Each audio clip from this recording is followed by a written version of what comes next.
ಎಲ್ಲರಿಗೂ ನಮಸ್ಕಾರ ವೀಕ್ಷಕರೇ. ಸುಹಾಸಿನಿ ಸವಿರುಚಿ ಯೂಟ್ಯೂಬ್ ಚಾನಲ್ಗೆ ಸ್ವಾಗತ ಸುಸ್ವಾಗತ. ನಾನು ಇವತ್ತು ತರಕಾರಿ ಹಾಕಿ ಪುಳಿಯೋಗರೆ ಹೇಗೆ ಮಾಡೋದು ಅಂತ ಹೇಳ್ಕೊಡ್ತಾ ಇದ್ದೀನಿ. ನಿಮಗೆ ಆರೋಗ್ಯಭರಿತ ಅಡುಗೆ ರೆಸಿಪಿ ನೋಡಬೇಕಂದ್ರೆ ಇಲ್ಲೇ ನಮ್ಮ ಚಾನಲ್ನ ಸಬ್ಸ್ಕ್ರೈಬ್ ಮಾಡಿ, ಈ ವಿಡಿಯೋನ ಕೊನೆ ತನಕ ನೋಡಿ, ಇಲ್ಲಿ ಸ್ಕಿಪ್ ಮಾಡೋಕ್ಕೆ ಹೋಗಬೇಡಿ. ಒಲೆ ಮೇಲೆ ಒಂದು ಪ್ಯಾನ್ ಇಟ್ಕೊಂಡು 1 ಟೇಬಲ್ ಸ್ಪೂನಷ್ಟು ಎಣ್ಣೆ ಹಾಕಿ,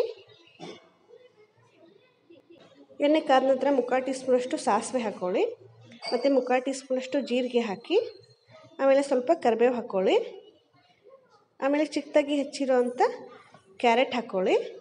ಇದನ್ನ ಹಸಿ ವಾಸನೆ ಹೋಗಿ ಕ್ರಿಸ್ಪಿ ಆಗೋ ಥರ ಚೆನ್ನಾಗಿ ಫ್ರೈ ಮಾಡ್ಕೊಳ್ಳಿ ಎಣ್ಣೆಯಲ್ಲಿ. ಕ್ಯಾರೆಟ್ ಫ್ರೈ ಆದ ನಂತರ ಒಂದು ಚಿಕ್ಕದಾಗಿ ಹೆಚ್ಚಿರೋವಂಥ ಆಲೂಗಡ್ಡೆ ಹಾಕ್ಕೊಳ್ಳಿ. ಇದನ್ನು ಕ್ರಿಸ್ಪಿ ಆಗೋ ಥರ ಚೆನ್ನಾಗಿ ಫ್ರೈ ಮಾಡ್ಕೊಳ್ಳಿ ಎಣ್ಣೆಯಲ್ಲಿ. ಆಮೇಲೆ ಒಂದು ಅರ್ಧ ಬೌಲು ಹಸಿ ಬಟಾಣಿ ಹಾಕ್ಕೊಳ್ಳಿ. ಇದನ್ನು ಹಸಿ ವಾಸನೆ ಹೋಗೋ ಥರ ಫ್ರೈ ಮಾಡ್ಕೊಳ್ಳಿ ಚೆನ್ನಾಗಿ.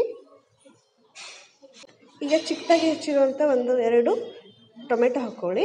ಇದನ್ನು ಹಸಿ ವಾಸನೆ ಹೋಗೋ ಥರ ಚೆನ್ನಾಗಿ ಫ್ರೈ ಮಾಡ್ಕೊಳ್ಳಿ. ಈಗ ಎಲ್ಲ ತರಕಾರಿ ಚೆನ್ನಾಗಿ ಫ್ರೈ ಆಗಿದೆ. ನಾನು MTR ಪುಳಿಯೋಗರೆ ಯೂಸ್ ಮಾಡ್ತಾ ಇದ್ದೀನಿ. ಇದನ್ನ ಕಟ್ ಮಾಡಿ ಪುಳಿಯೋಗರೆ ಪುಡಿನ ಹಾಕ್ಕೊಳ್ಳಿ. ಈಗ 1 ಟೀ ಸ್ಪೂನಷ್ಟು ಖಾರದ ಪುಡಿ ಹಾಕ್ಕೊಳ್ಳಿ, 3/4 ಟೀ ಸ್ಪೂನಷ್ಟು ಅರಿಶಿನ ಹಾಕಿ, ಮತ್ತು ರುಚಿಗೆ ತಕ್ಕಷ್ಟು ಉಪ್ಪು ಹಾಕ್ಕೊಳ್ಳಿ ಮೇಲ್ಗಡೆ. ಉಪ್ಪು ಹಾಕಾದ್ಮೇಲೆ ಇದನ್ನ ಎಲ್ಲನೂ ಚೆನ್ನಾಗಿ ಮಿಕ್ಸ್ ಮಾಡ್ಕೊಳ್ಳಿ. ನೋಡಿ, ಎಲ್ಲ ಚೆನ್ನಾಗಿ ಮಿಕ್ಸ್ ಮಾಡ್ಕೊಳ್ಳಿ ಎಣ್ಣೆ ಬಿಡೋ ತನಕ. ಈಗ ನೋಡಿ ವೀಕ್ಷಕರೇ, ಪುಳಿಯೋಗರೆ ಗೊಜ್ಜು ರೆಡಿ ಆಯಿತು. ಇದನ್ನ ಪೂರ್ತಿ ಆರೋದಕ್ಕೆ ಬಿಟ್ಬಿಡಿ. ಈಗ ಮೊದಲೇ ಮಾಡಿರೋಂಥ ಅನ್ನಕ್ಕೆ ಆರಿರೋವಂಥ ಪುಳಿಯೋಗರೆ ಗೊಜ್ಜು ಹಾಕ್ಕೊಂಡು ಚೆನ್ನಾಗಿ ಮಿಕ್ಸ್ ಮಾಡ್ಕೊಳ್ಳಿ. ನೋಡಿ, ಈ ಥರ ಚೆನ್ನಾಗಿ ಮಿಕ್ಸ್ ಮಾಡ್ಕೋಬೇಕು.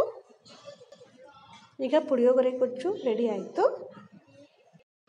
ಈಗ ನೋಡಿ ವೀಕ್ಷಕರೇ, ತರಕಾರಿ ಹಾಕಿರುವ ಪುಳಿಯೋಗರೆ ರೆಡಿ ಆಯಿತು. ಇದನ್ನ ನೀವು ಮುಂಜಾನೆ ತಿಂಡಿಗೆ, ಮಧ್ಯಾಹ್ನ ಊಟಕ್ಕೆ, ರಾತ್ರಿ ಊಟಕ್ಕೂ ಮಾಡ್ಕೋಬೋದು. ತುಂಬ ಚೆನ್ನಾಗಿರುತ್ತೆ. ನೀವು ಒಂದ್ಸರಿ ಟ್ರೈ ಮಾಡಿ ನೋಡಿ ಹೇಗಾಗಿದೆ ಅಂತ ನನಗೆ ನಿಮ್ಮ ಅಭಿಪ್ರಾಯನ ನನಗೆ ಕಮೆಂಟ್ ಮೂಲಕ ತಿಳಿಸಿ. ಮತ್ತು ಈ ವಿಡಿಯೋನ ನಿಮ್ಮ ಫ್ರೆಂಡ್ಸ್ಗೆಲ್ಲ ಶೇರ್ ಮಾಡಿ. ನಾನು ಡಿಸ್ಕ್ರಿಪ್ಷನ್ ಬಾಕ್ಸಲ್ಲಿ ಕೆಲವೊಂದಿಷ್ಟು ಅಡುಗೆ ರೆಸಿಪಿ ಹಾಕಿರ್ತೀನಿ, ಅದನ್ನು ಕ್ಲಿಕ್ ಮಾಡಿ ನೋಡಿ. ಈ ವಿಡಿಯೋನ ನೋಡಿದ ಎಲ್ಲರಿಗೂ ಧನ್ಯವಾದಗಳು.